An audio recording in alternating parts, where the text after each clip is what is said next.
Kembali lagi di Forecast Forensik Podcast bersama saya Dr. Muda Muhammad Fadli Palevi Dan saya Dr. Muda Muhammad Deki Nasution. dan dengan narasumber kita Dr. Hasan Petrus, spesialis forensik.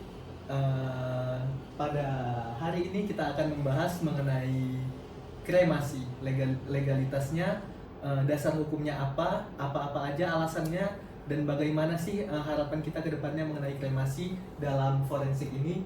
Baik dokter. Udah.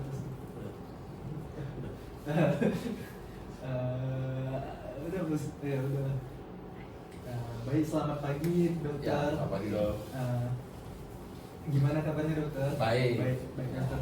Jadi izin kami tanya sedikit mengenai kremasi, tidak apa-apa dokter? Ya. Baik dokter. Jadi cerita tentang kremasi pertama sekali kami ingin tahu nih dok.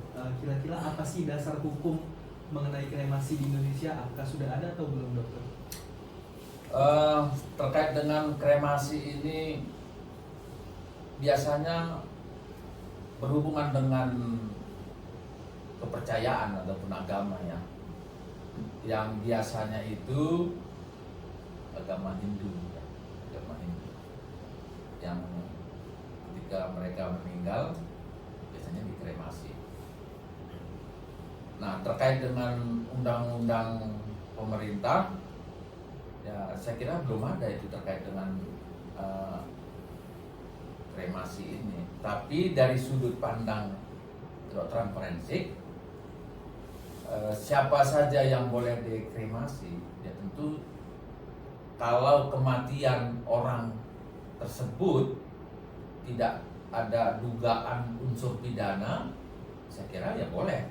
Tapi kalau kematian orang itu diduga ada unsur pidananya, maka sebelum dikremasi harus dilakukan pemeriksaan kedokteran forensik. Sama seperti masyarakat di tengah-tengah, ya di masyarakat yang meninggal kalau diduga suatu tindak pidana, kan tidak boleh segera dikubur, harus dilakukan pemeriksaan kedokteran forensik baru dikubur. Apalagi kalau dikremasi, karena itu adalah membakar jenazah.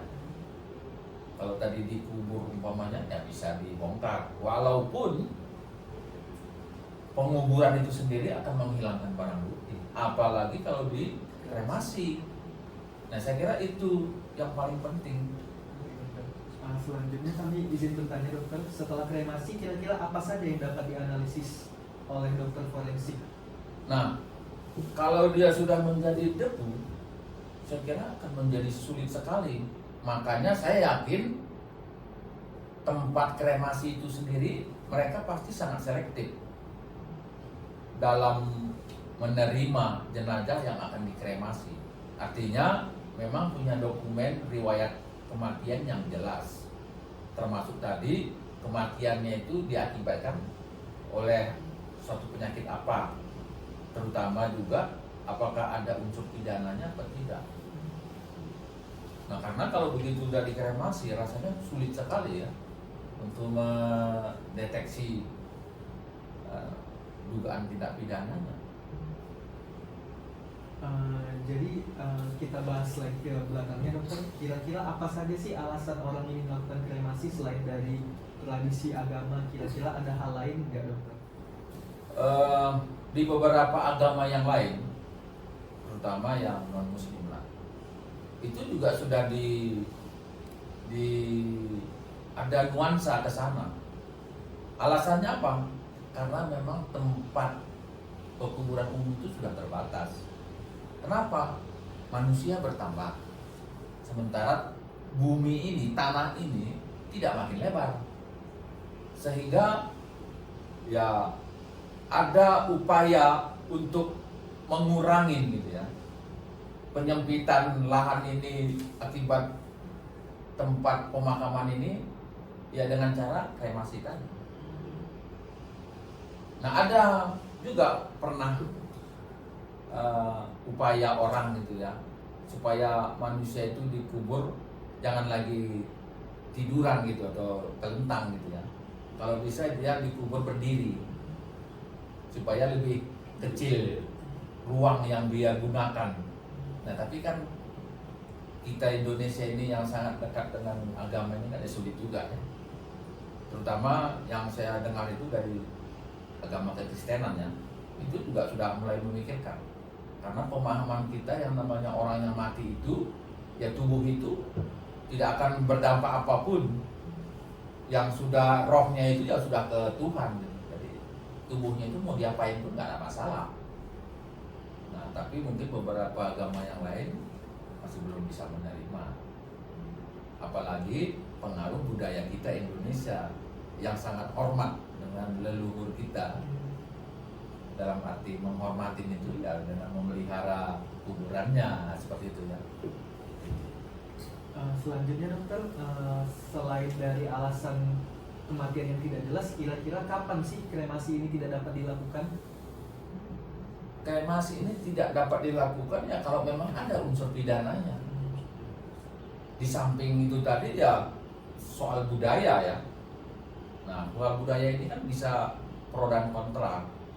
Tapi kalau soal ada unsur pidananya kan ya sebaiknya tidak dilakukan dulu gitu. Boleh dilakukan kalau memang setelah dilakukan pemeriksaan kedokteran forensik. Artinya penyebab kematian dari korban ini sudah dicatat di dalam satu lembar kertas, itu yang disebut dengan visum. Jadi jenazah ini ya silahkan boleh dikremasi, walaupun kadang-kadang korban-korban yang diduga mati akibat satu tindak pidana ini sudah dilakukan pemeriksaan, mungkin masih membutuhkan pemeriksaan ulang juga kan gitu. Jadi harus ditunda lebih lama Nah, kremasinya dokter. Jadi kalau misalnya sudah dilakukan pemeriksaan kedokteran forensik, tapi kemudian ada yang masih kurang, tapi korbannya itu sudah dikremasi, ya mau dibilang apa lagi? Nah itu ya pasti resiko lah. Nah jadi ya sebaiknya gitu ya, yang pengelola kremasi itu mestinya ada juga orang forensik yang menanggung jawab itu. Ya kan, karena kalau dibilang kremasi rumah duka itu kan bicara soal bisnis, ya kan, bisnis. Dan ke depan ya kita berharap kalau memang kremasi ini berkembang ke beberapa agama yang sekarang ini kan agama Hindu yang terutama, dan kita punya guru yang namanya Profesor Amar Singh yang memang dia orang India dan dia Hindu India. Dan dia meninggal dunia ya dikremasi di Medan ini dan kemudian dibawa ke Sungai Gangga ya, katanya seperti itu. Terakhir dokter, selain daripada harapan dokter, kira-kira ada lagi nggak harapan dokter mengenai legalitas kremasi di Indonesia ke depannya dokter? Nah kalau nanti ini menjadi suatu kebutuhan, saya kira pemerintah mesti membuat undang-undang terkait dengan kremasi. Di samping tadi, karena ini suatu boleh dibilang ya pemusnahan jasad gitu ya, kira-kira seperti itu, maka sangat dibutuhkanlah ahli forensik dalam menilai satu kematian jenazah ini apakah ada unsur pidana apa tidak. Saya kira sampai saat ini belum dilibatkan lah, karena sekarang paling rumah duka yang melibatkan ahli kedokteran forensik itu pun belum juga merata.